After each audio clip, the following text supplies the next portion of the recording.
ट्रेनिंगला नोकरी दर्शवून विद्यार्थिनीला सावित्रीबाई फुले वसतिगृहाबाहेर काढण्यासाठी नोटीस बजावलेली आहे। गरीब शेतकऱ्यांची मुलगी आकांक्षा उके हिला आज सोडावं लागणार आहे हे वसतिगृह। मुख्यमंत्र्यांकडे तक्रार केल्यानंतर राग ठेवत एका विद्यार्थिनीला वसतिगृहाबाहेर काढण्यासाठी नोटीस पाठवल्याचं त्यामुळे बोललं जाते।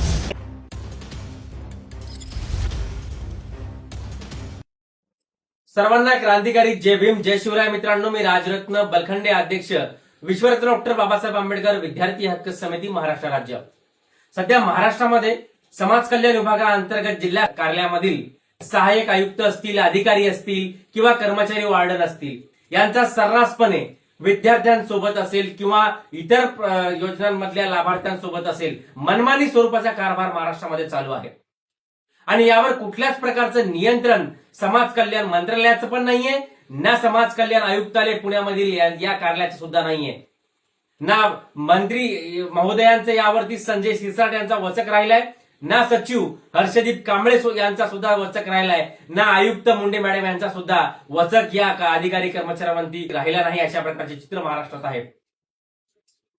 हे अधिकारी कर्मचारी विसरलेत की हे जनतेचे सेवक आहेत। हे अधिकारी स्वतः एसी मध्ये बसतात आणि विद्यार्थ्यांनी जर तापमानाचं प्रमाण जास्त असल्यामुळे जर कूलरची मागणी केली तर त्याला टार्गेट करून कुठेतरी त्याला कोणत्या कारणातून वसतिगृहातून बेदखल करण्याचा प्रकार सध्या आपण नागपूर शहरामध्ये बघतोय।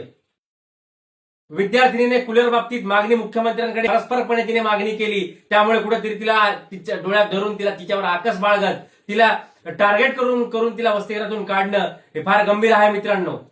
आणि असेच प्रकार फक्त नागपूरमध्ये नाही तर इतर 36 जिल्ह्यातील वेगवेगळ्या ठिकाणी सुद्धा चालू आहेत। संभाजीनगरचं प्रकरण सुद्धा आपण घेऊ शकतो।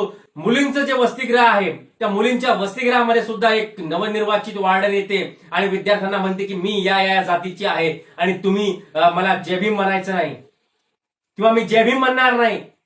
ज्या बाबासाहेबांच्या कार्यकर्तृत्वामुळे महिला म्हणून आपण त्या ठिकाणी सरकारी नोकरदार म्हणून लागतोय, वार्डन म्हणून आपल्याला सरकारी नोकरी मिळतीये, आणि तरी सुद्धा आपण जर जय भीम म्हणत नसू तर अशा वार्डांचं निलंबन सुद्धा होणं महत्वाचं आहे।